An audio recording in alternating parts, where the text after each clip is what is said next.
For more free African history resources, please go directly to our website or click the links below.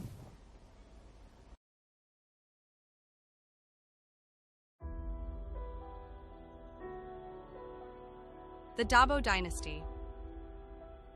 The Dabo Dynasty is a prominent lineage in West African history, renowned for its significant role in the leadership of the Islamic theocracy of the Fouta Toro region, modern-day Senegal, Mauritania, and surrounding areas, during the late 18th and 19th centuries.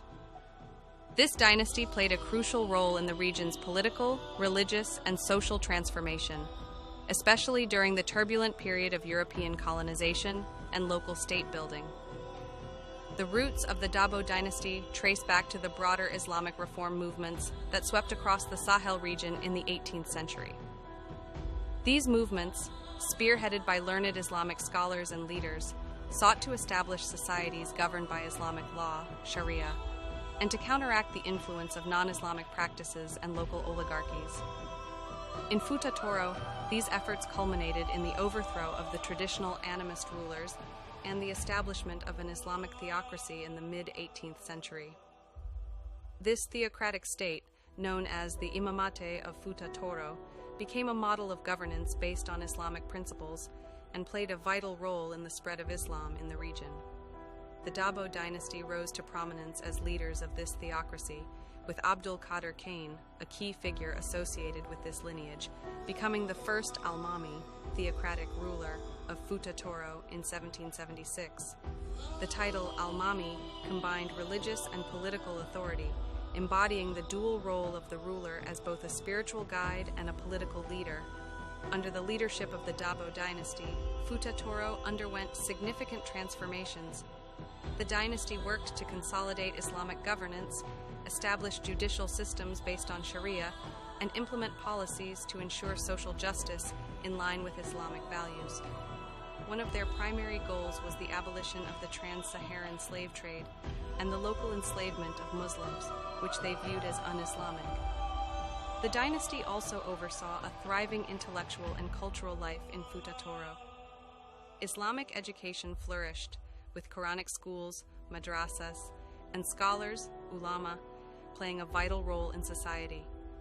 This intellectual vibrancy positioned Fouta Toro as an influential center of Islamic thought in the region.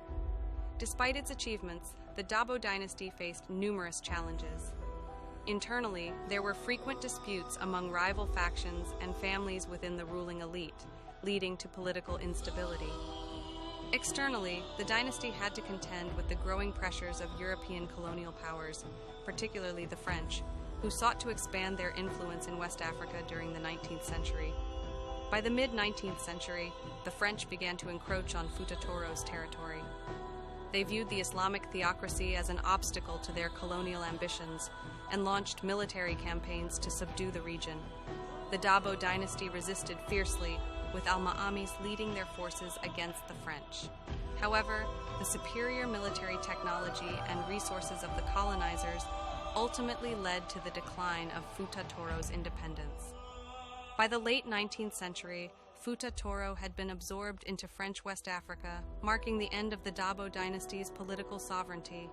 The Dabo Dynasty left a lasting legacy in West African history. Its efforts to establish an Islamic state based on justice and religious principles influenced subsequent Islamic movements in the region. Even after the fall of the dynasty, the cultural and religious institutions they nurtured continued to shape the identity of the people of Fouta Toro and beyond. Today, the history of the Dabo Dynasty is remembered as a testament to the resilience and adaptability of Islamic leadership in the face of internal and external challenges.